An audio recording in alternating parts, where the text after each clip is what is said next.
ETV live ప్రేక్షకులందరికీ మనస్పూర్వకంగా స్వాగతం, సుస్వాగతం. ఈరోజు మనం నేర్పించే కళ మరియు నేర్చుకునే కళ గురించి తెలుసుకుందాం. జీవితంలో మనం ఎంతో మంది దగ్గర నుంచి ఎన్నో విషయాలు నేర్చుకుంటూ ఉంటాం. ఎవరైనా మనకి చాలా శ్రద్ధతో ఏదైనా నేర్పించారనుకోండి, మనం వారిని చాలా ఉన్నత భావాలతో చూస్తాం. వారిని మనం గురువుగా భావిస్తాం. అయితే నేర్పించేటువంటి వారిలో ఎలాంటి గుణాలు ఉండాలి, నేర్చుకునే వారిలో కూడా ఎలాంటి గుణాలు ఉండాలి, అప్పుడే అది కళగా మారుతుంది అనే విషయాన్ని ఈరోజు మనం తెలుసుకుందాం. అయితే నేర్పించేవారు ఎవరైతే ఉన్నారో వారు ఎలాంటి ఉద్దేశంతో నేర్పించాలి, అసలు నేర్పించడం ఎలా ఒక కళగా అవుతుంది అంటే, ఇప్పుడు కొంతమంది ఎవరైతే వారిలో ఉన్నటువంటి విశేషతలను, వారిలోని అనుభవాలను లేదా మంచి క్వాలిటీస్ని, ఇంకా ఏదైనా మంచి విశేషతలు, మంచి ఏమైనా నేర్పించాలి అని అనుకునేవి ఇతరులలో కూడా వాటిని బాగా అర్థమయ్యేలాగా చెప్పడము, వారు దాన్ని ఆచరించేలాగా చెయ్యడము చేస్తే అది నేర్పించడం అవుతుంది. కానీ ఎప్పుడైతే అందులో మంచి గుణాలను కూడా మనం అందులో కలిపి నేర్పిస్తే అది కళగా మారుతుంది. ఎందుకంటే మనం తెలుసుకునేవి ఇప్పుడు అన్నీ కూడా ఆంతరంగిక కళలు. ఈ ఆంతరంగిక కళల కోసం మంచి గుణాలు, వాల్యూస్ అనేవి మనం కలిగి ఉంటే అవి చాలా ఈజీగా డెవలప్ అవుతూ ఉంటాయి. అయితే చాలామంది ఏమనుకుంటారంటే, నేర్పించే విషయంలో నేనెందుకు నేర్పించాలి, వీళ్ళకి నేనెందుకు చెప్పాలి, నాకేంటి లాభం, ఇలా నేర్పించడం వల్ల వాళ్ళు నాకన్నా ముందుకు వెళ్ళిపోతే ఎలా, ఇంకా నన్ను చిన్న చూపు చూసేస్తారు కదా అని ఇలాంటి అపోహలు, అనేక రకాల భావాలు మనసులో పెట్టుకోవడం వల్ల పూర్తిగా నేర్పించలేరన్నమాట, సరిగ్గా కూడా నేర్పించలేరు. కానీ అలా మనం భావించకుండా ఎప్పుడైతే మనం ఏదైతే నేర్పించాలి అని అనుకుంటున్నామో కంప్లీట్గా దాన్ని నేర్పించగలిగితే మంచి భావాలతోటి, అప్పుడు ఇతరులు దాని నుంచి చాలా బెనిఫిట్ తీసుకుంటారు. ఇంకా వాళ్ళు కూడా మనల్ని జీవితాంతం గుర్తుపెట్టుకుంటారు. అందుకనే గురు బ్రహ్మ, గురు విష్ణు, గురుదేవో మహేశ్వర అన్నారు. అంటే గురువుకి చాలా ప్రాధాన్యత ఇస్తూ ఉంటారు.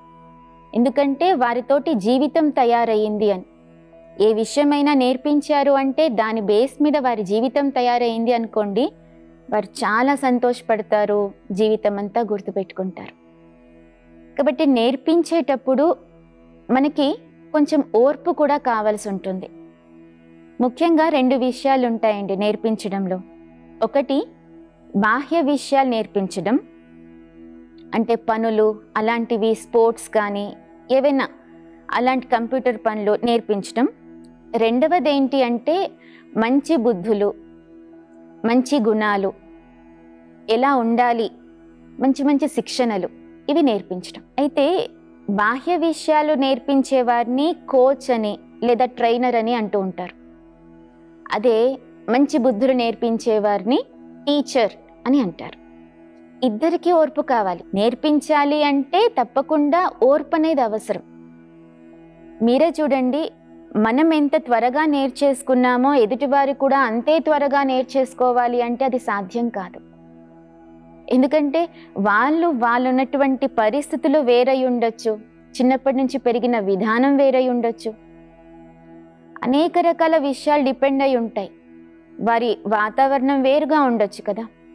అలాంటప్పుడు మనము వారి నుంచి మనం ఏదైతే చేశామో అదే ఎక్స్పెక్ట్ చేయడం అనేది కరెక్ట్ కాదనమాట. అందుకని నేర్పించేటప్పుడు కూడా మనకి చాలా ఓర్పు అనేది అవసరం. ఓర్పుగా, చాలా క్లారిటీ తోటి నేర్పించగలిగితే అసలు మనం ఏం నేర్పిస్తున్నాం అనేటువంటి దాని మీద మనకి అధికారం ఉండాలి. అంటే మనకి ఆ క్లారిటీ ఉండాలి. అప్పుడు మనం చెప్పేది కూడా వేరే వారికి చాలా ఈజీగా క్యాచ్ అవుతుంది.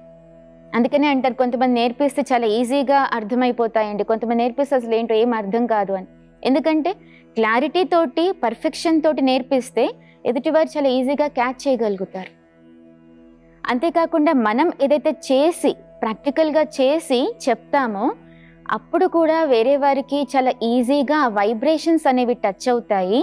వాళ్ళు చాలా ఈజీగా దాన్ని వారి జీవితంలో అలవాటు చేసుకుంటారు, అవలంబిస్తూ ఉంటారు, నేర్చుకుంటారు. అందువల్ల మనం ఫస్ట్ ప్రాక్టికల్గా చేసి అప్పుడు ఇతరులకి చెప్పే ప్రయత్నం చేయాలి.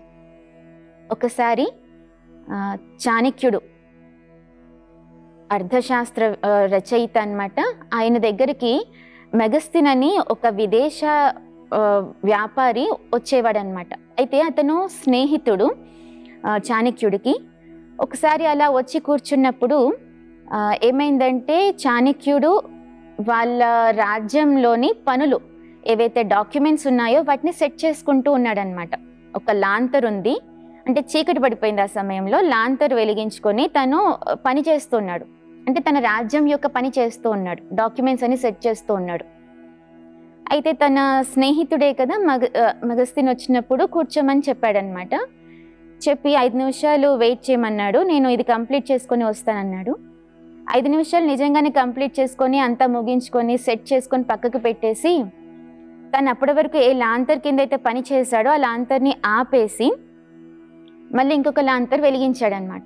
అప్పుడు మెగస్తిన్తో మాట్లాడుతూ ఉన్నాడు.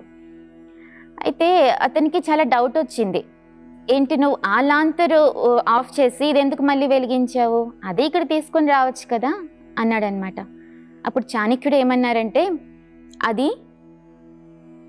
అంటే రాజ్యంలోని ప్రజల యొక్క ధనంతో అందులోని ఫ్యూయల్ నింపడం జరిగింది. అందువల్ల అది నాకు సంబంధించింది కాదు, రాజ్యానికి సంబంధించింది. నేను ఎప్పుడైతే రాజ్యానికి సంబంధించిన పనులు చేస్తానో అప్పుడు ఆ లాంతర్ ఉపయోగిస్తాను. అందులో వాడే ఫ్యూయల్ ప్రజల సొమ్ము, అది నేను నా పర్సనల్ పనులకు ఎలా ఉపయోగిస్తాను? అందుకని నేను ఇప్పుడు నీతో మాట్లాడడం నా పర్సనల్ విషయం. అందుకని ఇప్పుడు నేను నా డబ్బుతోటి, అంటే నేను ఏదైతే సంపాదించుకున్నానో దానితోటి ఫ్యూయల్ ఏదైతే కొన్నానో దాంతో వెలిగించిన లాంతర్ ఇది, అందుకని నేను దీన్ని వెలిగించి నీతో మాట్లాడుతున్నా అని చెప్పాడనమాట. అంటే చాణక్యుడు కూడా ఏం చేశాడు ఆ టైంలో? తను ఏదైతే అంటే ప్రజల కోసము, ప్రజల సొమ్ముని తన సొమ్ముగా కాకుండా తన సొమ్ముని తన పర్సనల్ కార్యం కోసం ఉపయోగించాడు కదా. ఇదే విషయాన్ని చంద్రగుప్త మౌర్యుడు, తన యొక్క రాజు అన్నమాట, ఆ రాజుకి కూడా చెప్తూ ఉండేవాడు.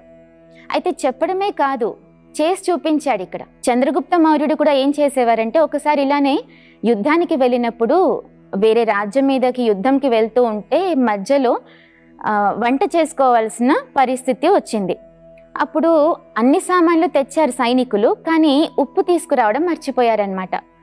సరే రాజుగారు ఏమన్నారంటే, మీరు వెళ్ళి 2 సైనికులు వెళ్ళి రాజ్యంలో ప్రజల దగ్గర సాల్ట్ తీసుకొని రండి అని చెప్పారు. చెప్తే సైనికులు వెళ్ళారు, ప్రజల దగ్గర నుంచి ఉప్పు తీసుకొని వచ్చారనమాట. అప్పుడు చంద్రగుప్తులు అన్నారనమాట, ఎవరి దగ్గర అయితే ఉప్పు తీసుకున్నారో వారికి డబ్బులు ఇచ్చారా అని. అయితే సైనికులు అన్నారు, ఏంటి మహారాజా, మీ రాజ్యంలోని ప్రజల దగ్గర ఉప్పు తీసుకున్నది, అది కూడా మీకోసం ఉప్పు తీసుకుంటే వాళ్ళకి డబ్బులు ఇవ్వాలా? మీకోసం ఉప్పు తీసుకొచ్చామని చెప్పాము, దాంతో వాళ్ళు ఏం తీసుకోలేదు, మేమేమి ఇవ్వలేదు అని చెప్పారనమాట. అయితే చంద్రగుప్తుల వారు అన్నారనమాట, కాదు అలా చేయకూడదు. ఒకవేళ మీరు అలా చేయడం మొదలు పెడితే ఎవరైతే రాజ్యంలో పని చేసేటువంటి ఆఫీసర్స్ ఉన్నారో వాళ్ళందరూ కూడా అదే పని చేస్తారు. ఇప్పుడు చిన్న చిన్న విషయాల దగ్గర మనం పొరపాటు చేస్తే తర్వాత పెద్ద పెద్ద వస్తువులు తీసుకొని వెళ్ళిపోతారు. ఇది మాదే కదా, సొంతమే కదా అని అనుకుంటారు. అలా అయితే ఇంకా చాలా అరాచకాలు జరిగే అవకాశాలు కూడా ఉంటాయి. కాబట్టి ఇలాంటి చిన్న చిన్న పొరపాట్లు మనం చేయకూడదు అని చెప్పేసి, ఎవరి దగ్గర ఏదైతే తీసుకున్నామో దాని ప్రతిఫలం వారికి ఇచ్చే మనం తెచ్చుకోవాలని మళ్ళీ పంపించి దాని యొక్క డబ్బులు ఇప్పించారనమాట. ఆ విధంగా చాణక్యుల వారు అలానే ఉన్నారు, అలానే వారి శిష్యుడు చంద్రగుప్తుడు కూడా అలానే ఉన్నారు. అంటే చాణక్యుల వారు చెప్పింది చేశారు కాబట్టే కదా వారికి కూడా, విన్నవారికి ఆ పవర్ అనేది వచ్చింది, మళ్ళీ నేను కూడా చెయ్యాలని అనిపించేది. అందుకని ఏదైనా సరే మనం నేర్పిస్తున్నాము అంటే తప్పకుండా మనం చేసి నేర్పించాలి. అప్పుడు దాని ప్రభావం ఇతరుల మీద చాలా ఈజీగా పడుతుందన్నమాట.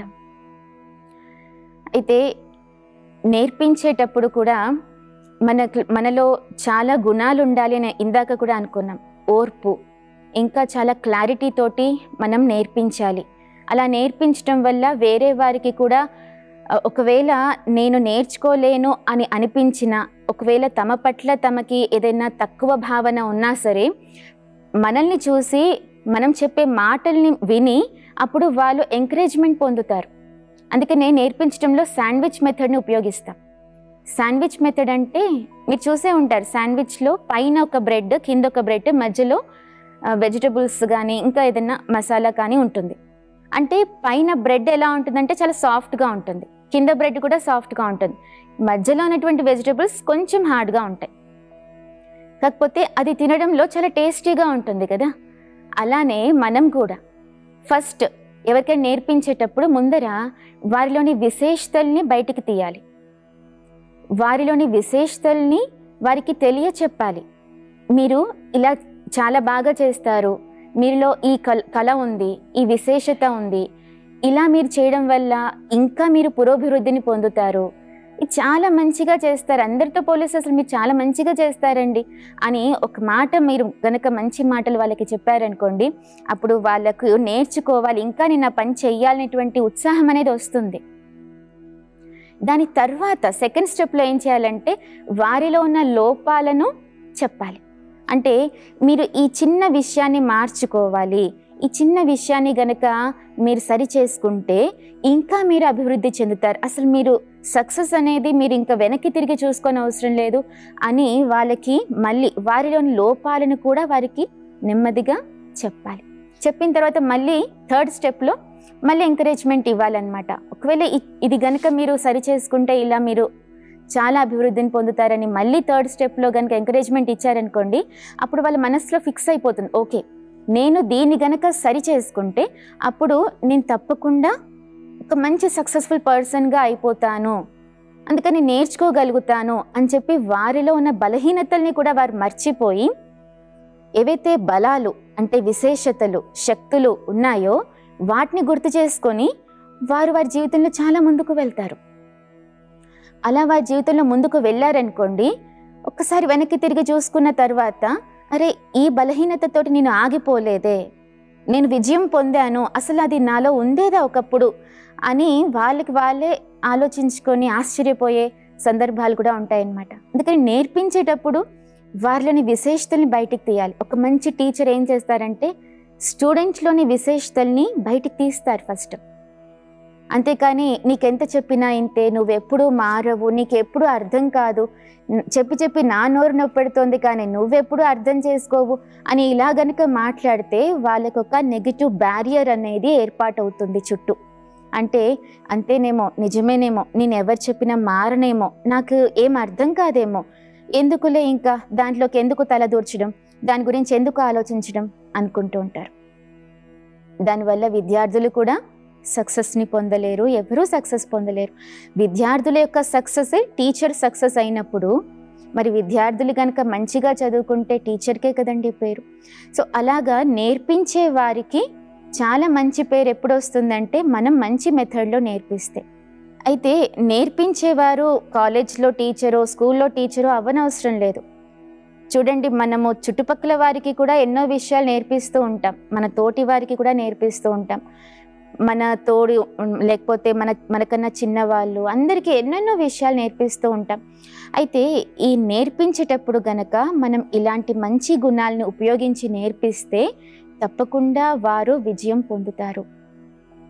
అంతిమంలో వారు కూడా ఆలోచిస్తారు, ఇంకా సంతోషపడతారు, మా గురువు గారు అని అనుకుంటారు, మా గురువు మాకు ఇది నేర్పించడం వల్లే మేము ఈ పొజిషన్లో ఉన్నాము అని భావిస్తారు, జీవితం అంతా మనల్ని గుర్తుపెట్టుకుంటారు.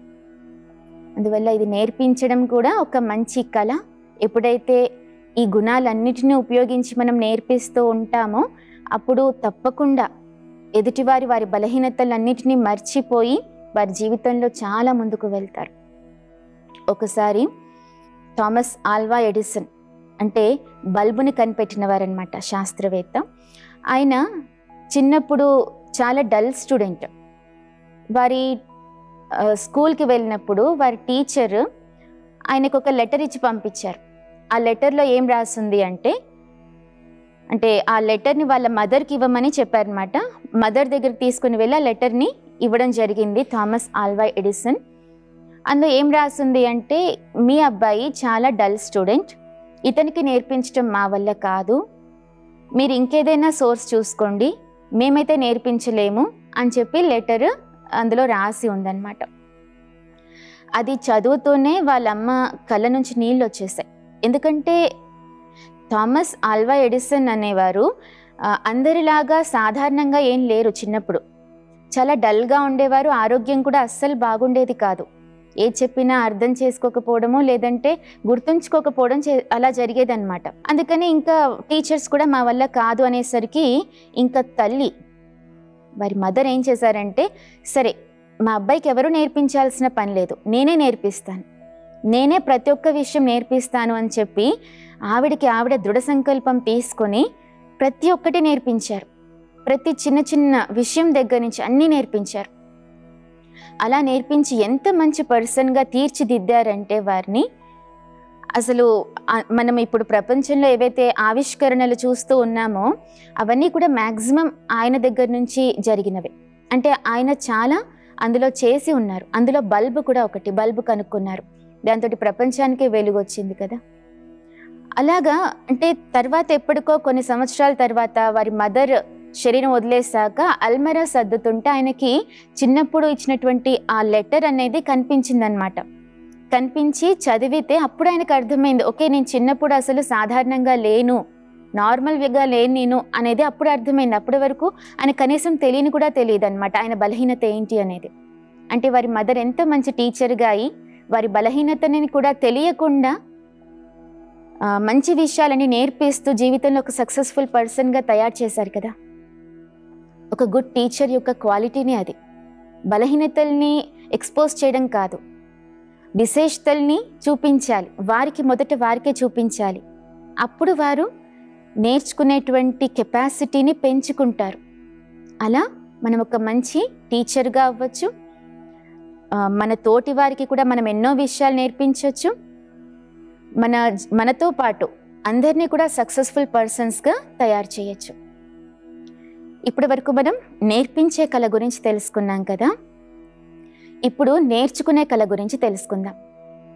ఎందుకంటే నేర్పించే వారిది కొంత పర్సంటేజే ఉంటుందండి, నేర్పించే వారిదే మొత్తం అంతా ఉంటుంది. ఆధారం అంతా నేర్చుకునే వారిపైనే ఆధారపడి ఉంటుంది. అంతేకాని నేర్పించేవారు సరిగ్గా నేర్పించలేదు, మాకు మా టీచర్స్ బాగాలేదు, మా స్కూల్ బాగాలేదు, మా కాలేజ్ బాగాలేదు అంటే కాదు. నేను ఎంతవరకు నేర్చుకుంటున్నాను అనేది స్వయం చెక్ చేసుకోవాల్సి ఉంటుంది. నేర్చుకోవడం కూడా ఒక కళనే.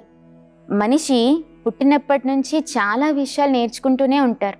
బాల్యావస్థలో మాటలు నేర్చుకుంటారు, తర్వాత ఎన్నో విషయాలు నేర్చుకుంటారు. స్కూల్కి వెళ్ళినప్పటి నుంచి ఎవరితో ఎలా ఉండాలి నేర్చుకుంటారు, వ్యవహారం నేర్చుకుంటారు, గౌరవం నేర్చుకుంటారు, అన్నీ నేర్చుకుంటూనే ఉంటారు.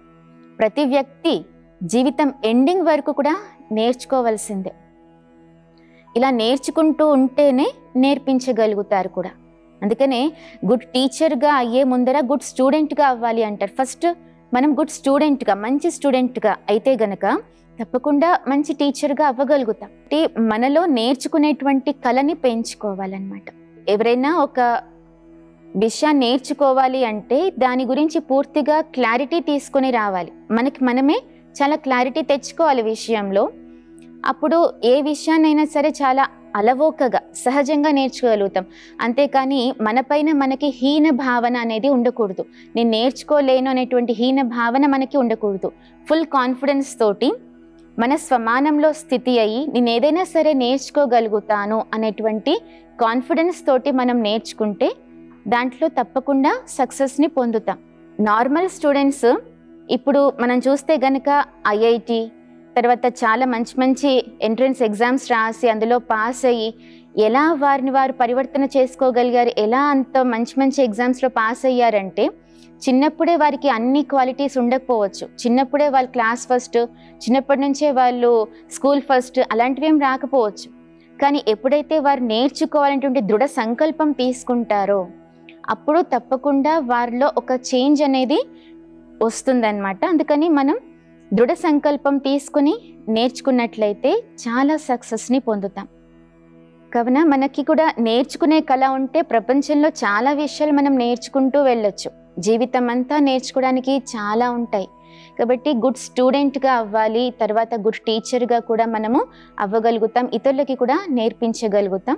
మనం ముందర తెలుసుకున్నాం నేర్పించే కళ గురించి, తర్వాత నేర్చుకునే కళ గురించి తెలుసుకున్నాం. అంటే నేర్పించే కళలో మనకు అర్థమైన విషయం ఏంటి అంటే, ఇతరుల నుండి మనము అంటే వాళ్ళు మన సమానంగా చెప్పిన వెంటనే చేసేయాలి, చెప్పిన వెంటనే వాళ్ళు నేర్చేసుకోవాలన్నటువంటి ఎక్స్పెక్టేషన్ కాకుండా వాళ్ళ లెవెల్ ఏంటి అర్థం చేసుకొని గనక నేర్పిస్తే అప్పుడు వాళ్ళు నెమ్మదిగా నేర్చుకుంటారు, సక్సెస్ని పొందుతారు. అదేవిధంగా నేర్చుకునేటువంటి కళలో కూడా మనము అంతా ఎదుటివారే ఎఫర్ట్ చేయాలి, వాళ్ళు బాగా నేర్పించాలి, మాకు వాళ్ళే అంతా కష్టపడాలి అని కాకుండా స్వీయ అధ్యయన అంటే నేను అధ్యయనం గనక చేసుకుంటే అప్పుడు నేను ఆ విషయం పట్ల అవగాహన పెంచుకోగలుగుతాను. అందుకని సెల్ఫ్ టీచర్గా కూడా అవ్వాలి. నేను టీచర్గా అయితే తప్పకుండా గుడ్ స్టూడెంట్గా, గుడ్ టీచర్గా ఇతరులకి కూడా మంచి టీచింగ్ అనేది నేను చేయగలుగుతాను. అందువల్ల దీంతో మనకి అర్థమైంది ఏంటి అంటే, మన నేర్పించే కళ మరియు నేర్చుకునే కళ, ఈ 2 కళలతోటి మనము సక్సెస్ని పొందడమే కాకుండా మన తోటి వారిని కూడా సక్సెస్ఫుల్గా చేయగలుగుతాం. అలా చేయడం వల్ల మనం సంతోషంగా ఉంటాం, వారు కూడా చాలా సంతోషంగా ఉంటారు. ఆఖరికి మనకి వాళ్ళు చాలా విలువ కూడా ఇస్తారు. అందుకనే గురువుకి చాలా విలువ ఉంటుందంటారు కదా భారతదేశంలో. ఎందుకంటే నేర్పించిన వారి గురించి జీవితం అంతా గుర్తుపెట్టుకుంటారు కాబట్టి. కావున నేర్పించేవారు ఏవైతే విషయాలు వారు నేర్పిస్తున్నారో దాన్ని వారు మొదట ఆచరించాలి. ఆచరిస్తే వారు దాన్ని ప్రాక్టికల్గా చేస్తే అప్పుడు ఇతరులకు కూడా అది నేర్పించగలుగుతారు.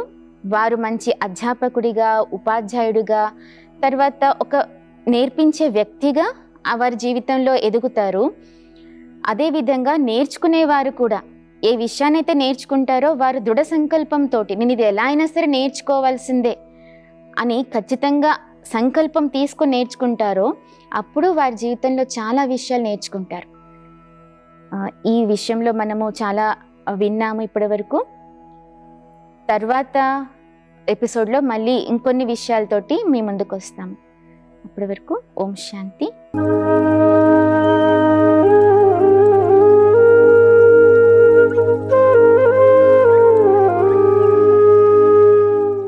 ఈ కార్యక్రమాన్ని తిరిగి చూడాలనుకుంటే www.youtube.com/@ETV Life Spiritual లో చూడవచ్చు.